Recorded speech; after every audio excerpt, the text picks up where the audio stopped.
constitución política como un derecho humano.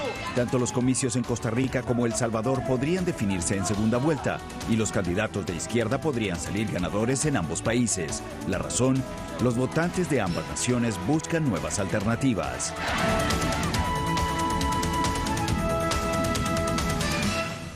El 2 de febrero, Costa Rica y El Salvador llevan a cabo su primera ronda de elecciones presidenciales. En Costa Rica, 3 candidatos a la presidencia están prácticamente empatados en las encuestas, inclusive tal vez más. Ninguno de los candidatos parece que ganará suficientes votos para obtener una victoria en la primera vuelta. Por otro lado, en El Salvador la situación parece ser distinta. A pesar de no poseer un claro favorito, los 2 principales contendores aseguraron que ganarían sin necesidad de ir a un balotaje, como anticipan las encuestas. Para discutir este tema están con nosotros desde El Salvador Ana Giralt Quesada, columnista del Mundo y analista política.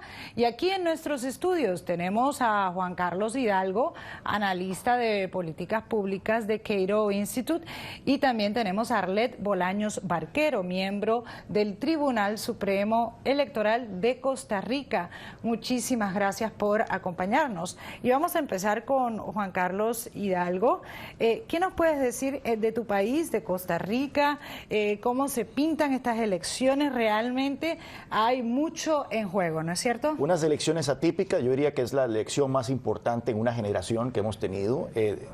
Todo indica que va a haber una segunda ronda. Al parecer, las encuestas señalan de que ningún candidato alcanzará el 40%. La pregunta es quiénes irán a una segunda ronda.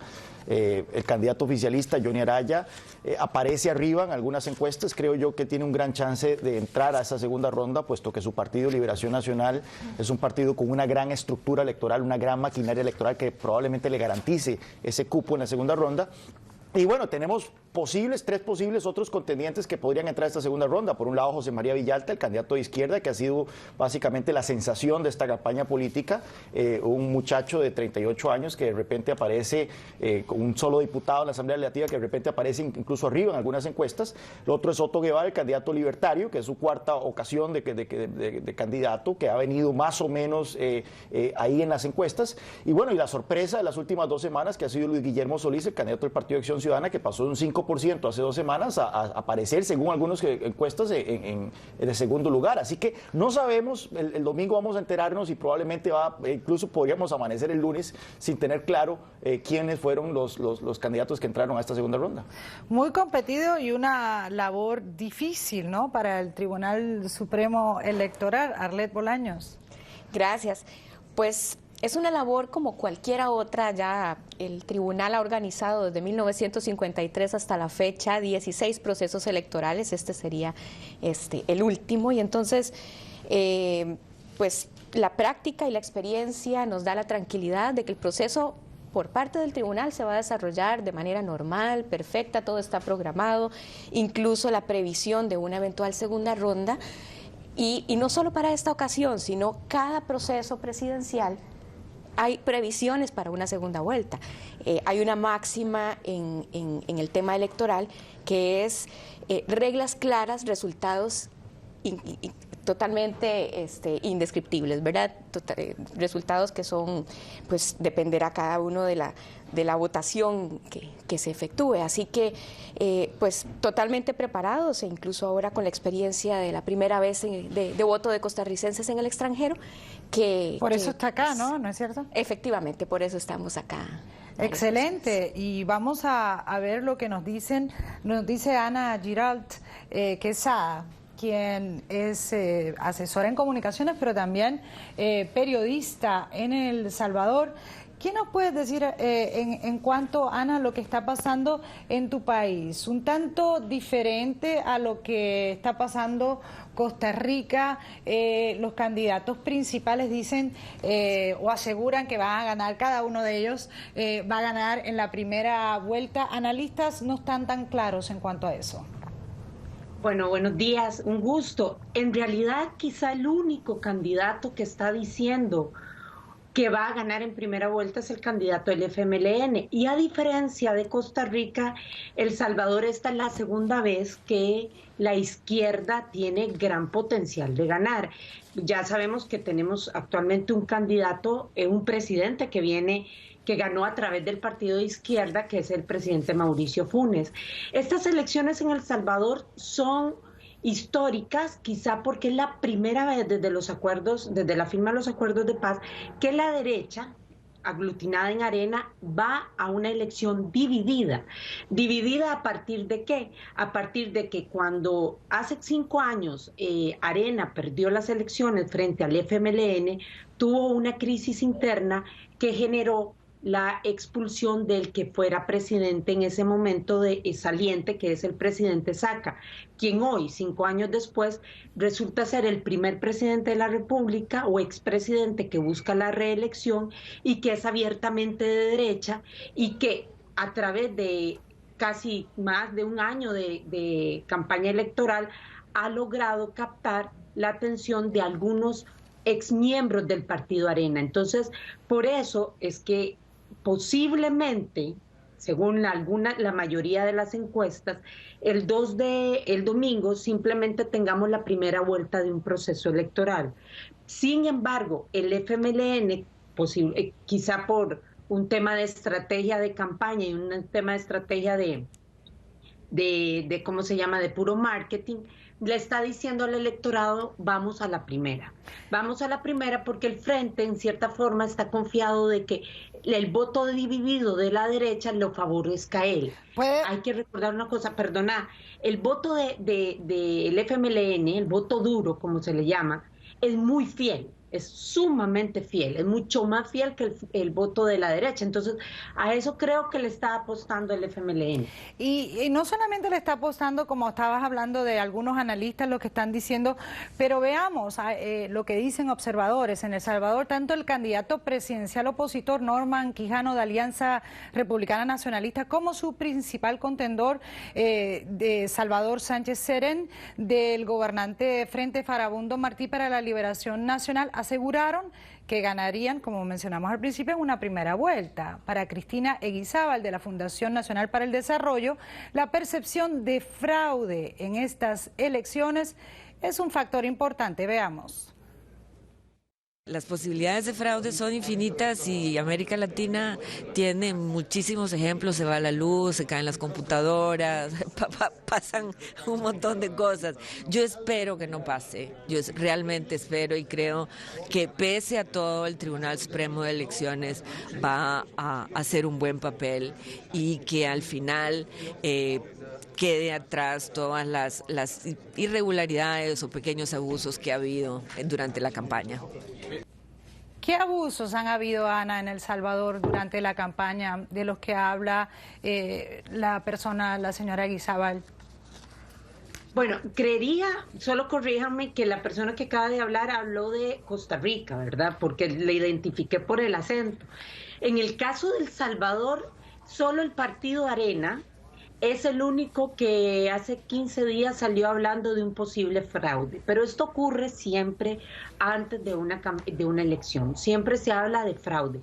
Gracias a Dios, y eso es un mérito, yo creo que de la institucionalidad que tanto criticamos, pero también hay que sacarle el mérito. Hasta la fecha, El Salvador nunca se ha visto envuelto en un fraude electoral o algo que especule que las elecciones estuvieron manipuladas. Tal vez hace un par de años atrás en una elección de alcaldes y diputados, porque la diferencia fue mínima. De hecho, hace 5 años, Mauricio Funes ganó por un margen mínimo de votos, pero nunca se ha visto envuelto El Salvador en un escándalo de este tipo. Hay bastantes, ya están más confirmados, más de 100 y tantitos observadores internacionales. Entonces, confiemos que el domingo sea una fiesta cívica donde todos salgamos a votar, porque lo más importante es votar, ¿verdad? Votar para efectivamente, para Ana, el derecho democrático. Efectivamente, Ana, y vale la aclaración, valga la aclaración, Cristina Eguizábal, de la Fundación Nacional para el Desarrollo, se encuentra aquí en Washington y estuvo en un foro donde se discutió entre otros temas, las elecciones en El Salvador y Costa Rica. Juan Carlos, ¿qué nos puedes decir en cuanto a Costa Rica? Vemos hasta cierto punto las diferencias con su hermano país, El Salvador, pero en general se espera que la izquierda tenga, no dominancia, pero por ahora pareciera que va a ser el cambio. Bueno, en El Salvador sería la continuidad. Ciertamente es un fenómeno nuevo. Las encuestas indican que únicamente un 5% del electorado se identifica de izquierda, lo cual es sorprendente entonces que José María Villalta, que se autoidentifica como un candidato socialista, con elementos de su partido que abiertamente simpatizan con Chávez y con el bolivarianismo, se encuentra en una posición tan predominante en las encuestas. Creo yo que en Costa Rica están convergiendo varios factores que hemos visto en otros países de la región que son caldo de cultivo para el surgimiento de partidos populistas de izquierda. Uno de ellos es la percepción de corrupción, se encuentra a niveles récord. La administración Chinchilla ha resultado ser la administración con la percepción de corrupción más alta desde que se tienen récords, lo cual por supuesto crea una sensación de hartazgo de la población hacia la clase política. Por otra parte, Costa Rica también viene en un fenómeno que es casi que único en América Latina, que es uno de los pocos países de la región donde ha aumentado la desigualdad. En toda América Latina la desigualdad viene de caída, excepto en 3 países. Uno de ellos es Costa Rica, una tasa de pobreza que lleva 20 años estancada en el mismo 20%.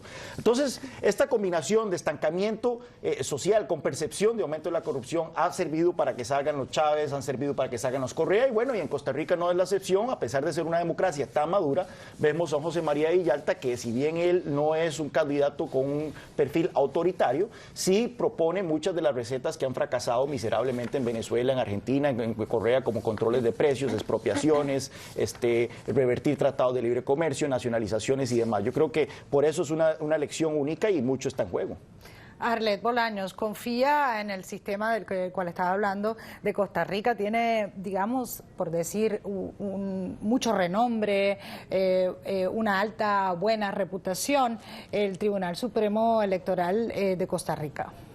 Por supuesto que sí, e incluso valga la experiencia que acabamos de tener.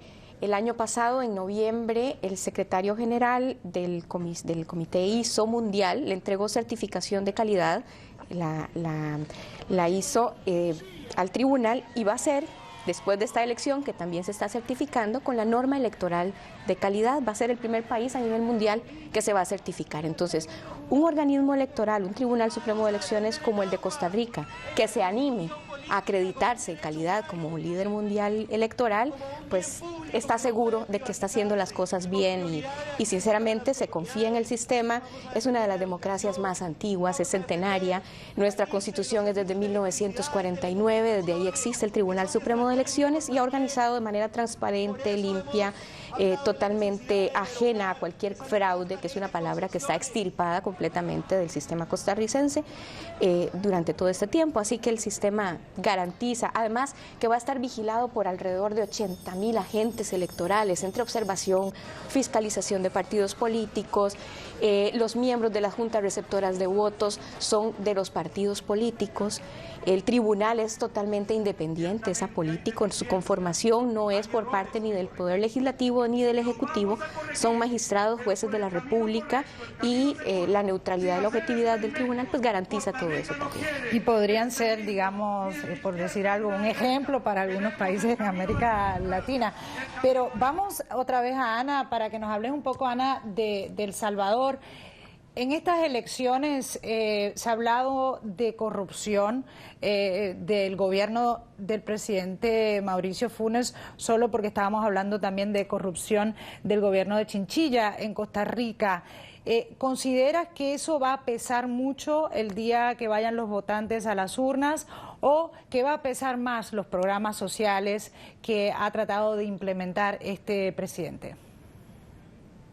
Mira, para serte honesta, ahorita y justo esta semana, estas últimas 2 semanas, ha sido unas semanas bien críticas para el tema electoral, porque más bien la corrupción la ha sacado el presidente de la República contra gobiernos anteriores. Ahorita, justo hoy, se supone que tiene que ir custodiado por la policía el expresidente Francisco Flores a declarar a la Asamblea. Curiosamente, es el mismo expresidente que hace años atrás tiró su candidatura para secretario de la OEA contra el expresidente Miguel Ángel Rodríguez. Sabemos que Miguel Ángel Rodríguez ganó, terminó en un proceso por un tema de Taiwán, y a este expresidente Flores también lo están acusando por una supuesta donación que habría recibido de Taiwán.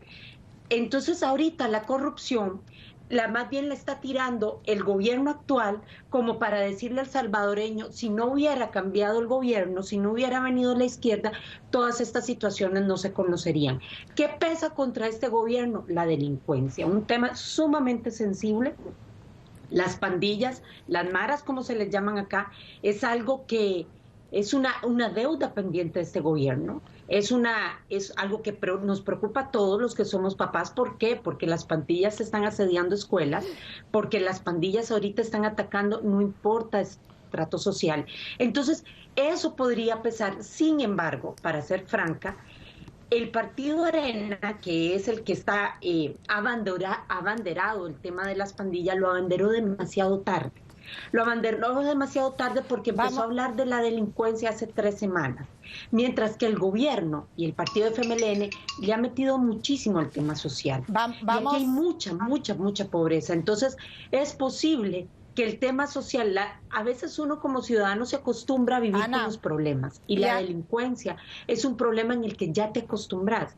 En cambio, disculpa la interrupción, no tan solo la delincuencia y estos programas sociales, pero vemos que en el caso de El Salvador, habiendo tantos salvadoreños aquí en Estados Unidos, así como costarricenses, y vemos que los costarricenses están votando acá en el extranjero, hay mucho interés por parte de Estados Unidos. El senador Tim Kaine junto al senador Mark Warner enviaron hace poco una carta al secretario de Estado de Estados Unidos, John Kerry, en la que solicitan al presidente norteamericano Barack Obama que ayude a que estas elecciones presidenciales, específicamente el 2 de febrero en El Salvador, sean libres y justas.